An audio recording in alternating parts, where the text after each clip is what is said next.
ওরা দেখুন গ্রাম পাহাড়ের নিচে দিয়ে যাচ্ছি। ওহ কি ডেঞ্জার এরিয়া, পাহাড়ের নিচে দিয়ে যাচ্ছি।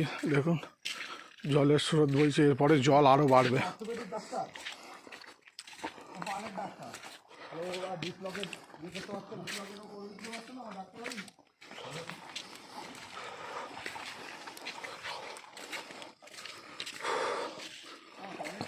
দেখুন ও মারাত্মক অভিজ্ঞতা। বন্ধুরা আপনারা যদি কেউ যদি আসতে চান, আপনাদের ভালো অভিজ্ঞতা হবে।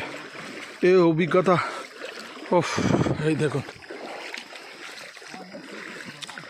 আপনাদের বলে বোঝানো যাবে না একই রকম অভিজ্ঞতা। আপনারা আসুন, জায়গাটা এক্সপ্লোর করুন, খুব ভালো লাগবে। আমরা যেমন এক্সপ্লোর করে আপনাদের দেখাচ্ছি।